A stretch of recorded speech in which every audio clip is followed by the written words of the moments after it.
Right now, people, I think we're going to make this video HMP Everthorpe Part 2, 1979. Can I just say that on my comments of Everthorpe Part 1, I'm not going to mention his name, but there's a man on there said that he was there in 79 and 76, and his brothers was Jaggers, or his relatives, Jaggers from Halifax. Well, I do remember that name, mate, Jaggers, but I'm not sure if they were from Halifax. I know a kid called Alec Fisher from over that way as well. Well, mate, if you were there in 79 and 76, I may have got the prison escape, 6 of them, from kitchen after supper, mixed up between sentences. That's all. I'm not sure now whether it was sentence where I was working on the dairy, which was 76, that the lads went over at wall, or 79 while I was, which is what I'm going to talk about now. 1979, I got my second whack at Borstal. I'd already turned 21, but I still got another whack at Borstal. I got ripped off big time because then 1979, they come down heavy on driving while disqualified. I've actually 5 years behind door on different sentences for driving while disqualified. I got 18 months of time, and then this is what I got my second whack of Borstal for as well. Driving while disqualified and a couple of poxy thefts. They stung me big time. They knew if they give me a sentence and sent me to prison rather than Borstal, they wouldn't have been able to give me as long. That's what solicitor was saying at the time. By giving me a fresh whack of Borstal, they were in actual fact giving me a 2-year sentence and making it highly unlikely that I'd get parole. So I'd served 16 months for driving while disqualified. How bad's that on one sentence? And then I had 4 18s on old system. You served 12 months after 18. So like I say, I got fresh whack of Borstal, sent back to Everthorpe. It was like I'd never left. I went in and this time, after induction, which I did on Patrick's this time, induction was. We did induction on Patrick's, and then I got put onto David's.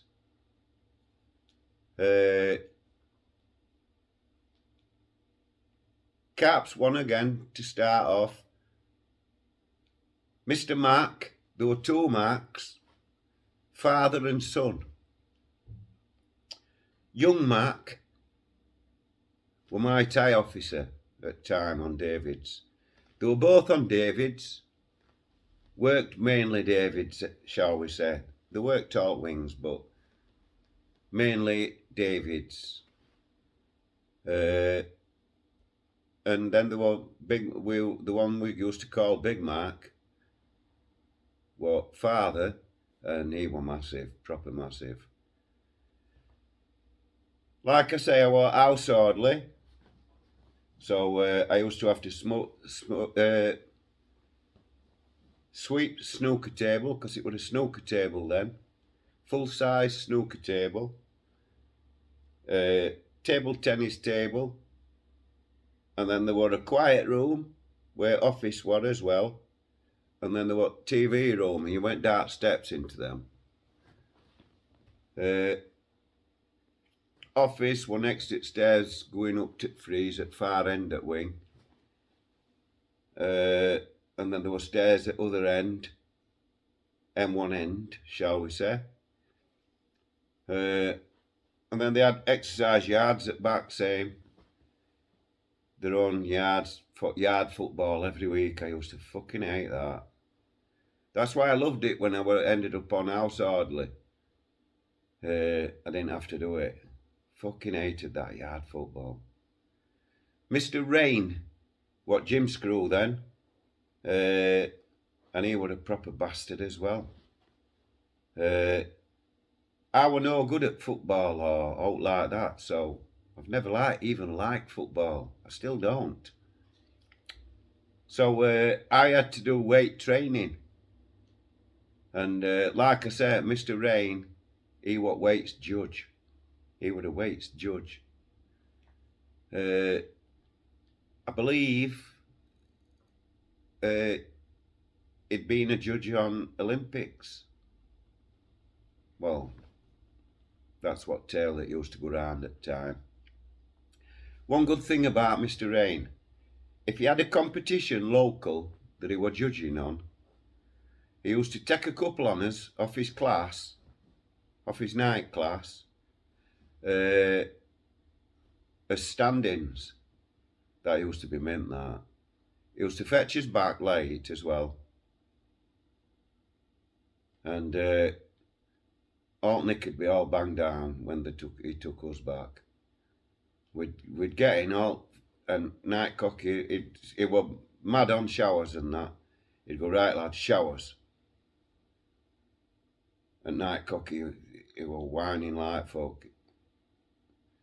They're all, get him banged up. He said, they've been grafting, they need a shower. So we go and get a shower. Buzzing and hot water.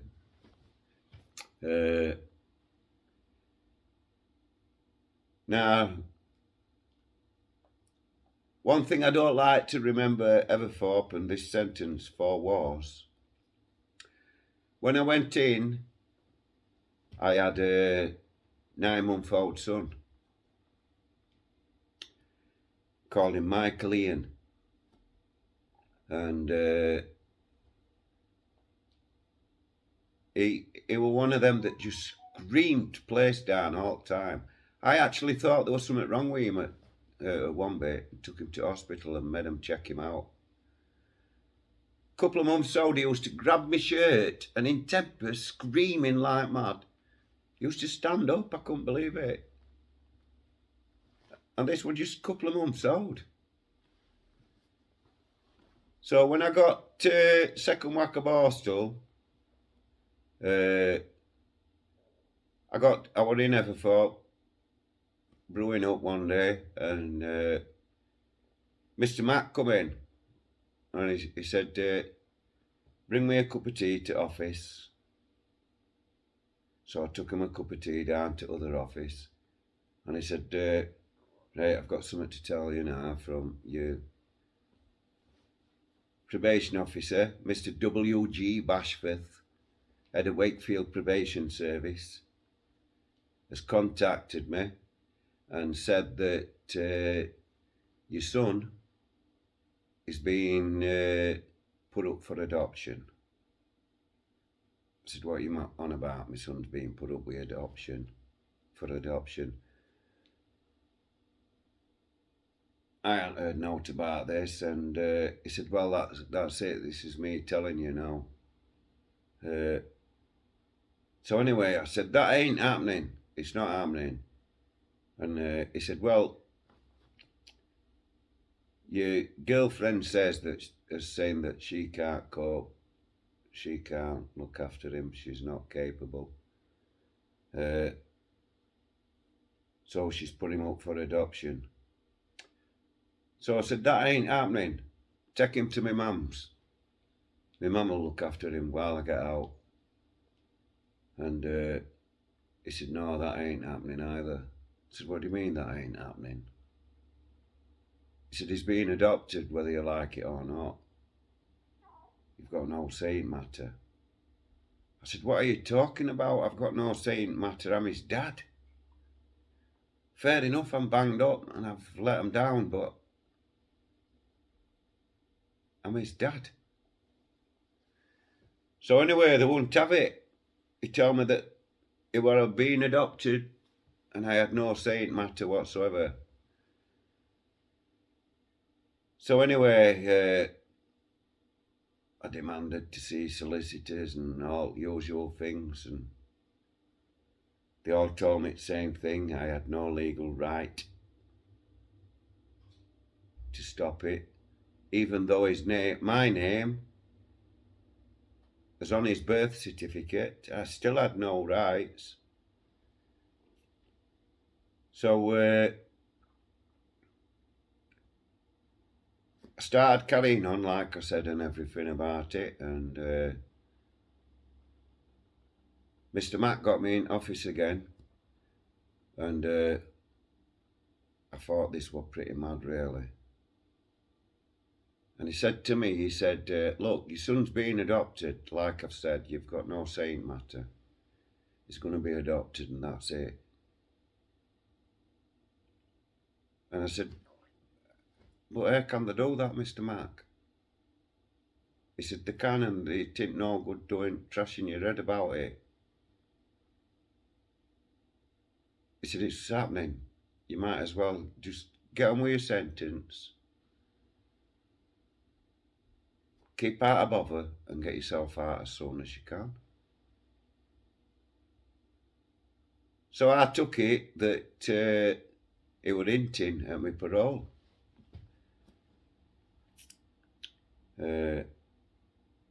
So anyway, I saw it as a threat, really. It was like dangling parole in front of me if I didn't shut up carrying on and that. So I didn't want to lose my job. It's hard to get a decent job in any nick, as people know. And can I just point out, there are all them dickheads that go around saying nonsense and that get all good jobs. What a load of bollocks. Saying that the visits orderlies and admin orderlies and they're all always nonsense that do them. All people that said that obviously have never been to jail because they know that doesn't happen. They can't have a nonce on visits orderlies, can they? Let's get it right. People's kids come up to see them. They couldn't have a nonce on there, you muppets. So anyway, I were house orderly and I were intending to keep on to it. And don't know what I could do about it. So I kept my head down and hung on to my job. That's what I thought. But I ended up serving 16 months because I got knocked back on my parole and with 10 months from gate and all that and time it took me to get there, going through. Before they sent me to Everthorpe on this second whack, they sent me to Hatfield. I couldn't believe it. When I got allocated Hatfield, I said, I went to Everthorpe last time, boss. And he said, well, you must have done well then, because you've been decatted. You're going to Hatfield. I said, I don't want to go to Hatfield. He said, you're going to Hatfield, that's it. So anyway, I tried to petition about that, but they weren't having that either. They were sending me to Hatfield, and that was it. So anyway, we got stuck on draft and sent to Hatfield. I've actually done a video on Hatfield. We've actually got pending charges about that video as well. Me, Live Free and Marty Blackburn for entering a prison with a controlled article, namely recording equipment. They're making out like we broke into a prison. when I went back to Hatfield, I didn't realise that it were all lifers finishing off. We were actually talking to one lifer and he were umming and ahhing, but there were a screw near, so I see now why he couldn't talk to us. And we eventually did get a bit of an interview off him. Well, Live Free did. And I jumped in, and as you do.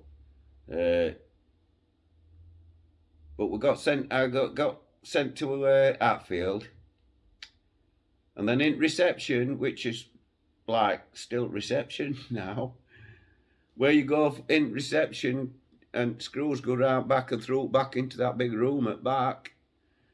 That's where governor comes in and saw us all, and we were all in there, stood to attention. And governor come in and he said, right,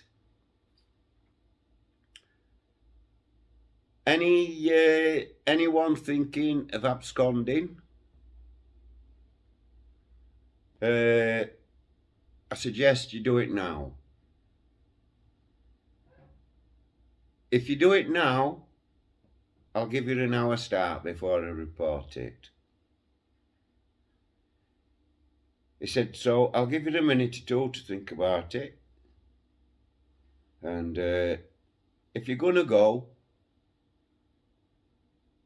you might as well just go now. No one will stop you.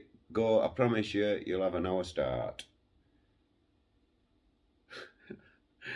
I couldn't believe he'd said that. So I piped straight up.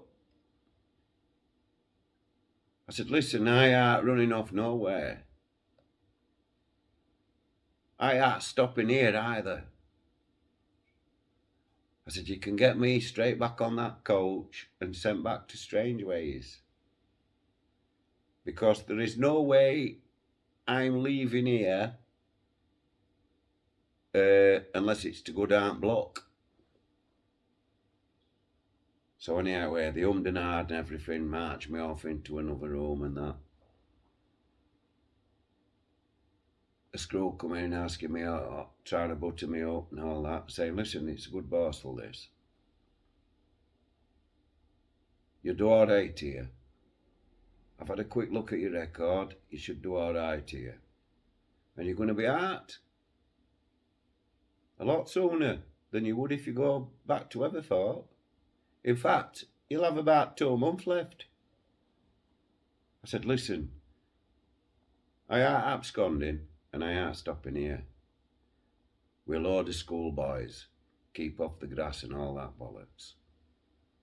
I said, so I'd rather you just put me back on coach, boss, so I don't have to get nicked, and send me back to Strangeways. What's the problem? So anyway, he gave me a big lecture and I'll do what I'm told and all that. And then he fucked off. Next thing I knew, about an hour later, screw comes marching in, one at Strangeways screws, with handcuffs. I was buzzing. I didn't want none of that, schoolboys marching up and down, load of divvies. I would have got out sooner, but I'm not one listening to authority chirping on at you all the time and all that. I like to be around things I'm familiar and people I'm familiar with. So anyway, and I knew I'd do all right at everthorpe. So I got packed off back to everthorpe. So I never did see my son again. It's not looking good with his bone cancer thing, so I've thought about trying to find him now, but I wouldn't know how to go about it. And if he wanted to see me, he'd have already been in touch, I think. So when I got out at everthorpe anyway, I found family where he was, and I just went, knocked on the door and asked him if I could just have a word.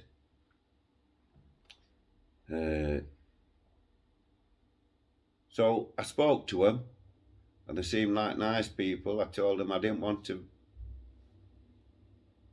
be seeing Michael Ian then, because it'd break my heart all over again. But she said he weren't there anyway. He went out with other members of the family, so everybody seemed happy. It was nice family. So I left it at that.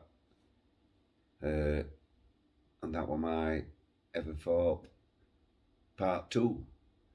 So thanks everybody.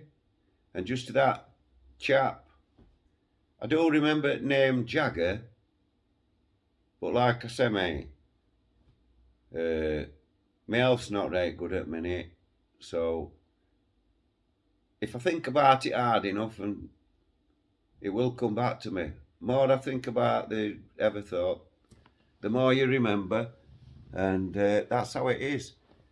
I bet you like scrubbing that M1, mate, on induction.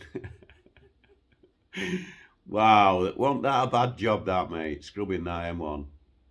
But we all got revenge, didn't we? Going down to dining hall, scuffing shoes, trying to walk down middle with Screw shouting at you, get up the side. And I popped a little canteen halfway down M1, opposite gym. Them circuits. I hated them circuits. But I'll be honest, after I'd done induction and Mr. Rainstar got me super fit on them weights, I used to start loving them circuits. But he always made me do black circuit. Everybody else would be on green or whatever it was, and he'd go tailor black. And I still lapped everybody because I was fit, one and like by then, and I was still doing circuits. And I used to do them with inductions. Being house orderly, I could just nip down. Any chance of jumping on, yeah, and he'd leather me on it. Tailor another round. That's all I ever got off him. But I'll be honest, by the time I came out of that sentence, I was super fit. I used to kickbox then as well, so the weights and circuits and that used to help me. In fact, I used to have to do a lot of circuits to supple myself up, because if you're just pumping weight all the time, heavy weight, you've seen yourself, you end up muscle bound. You can't move. You're walking with your arms. I don't like all that. I like to be trim. Well, that's me, everthorpe 1979, and that covers both sentences 76 and 79. Big respect to you all. Thanks for watching. Don't forget to share, like and subscribe. Thank you very much.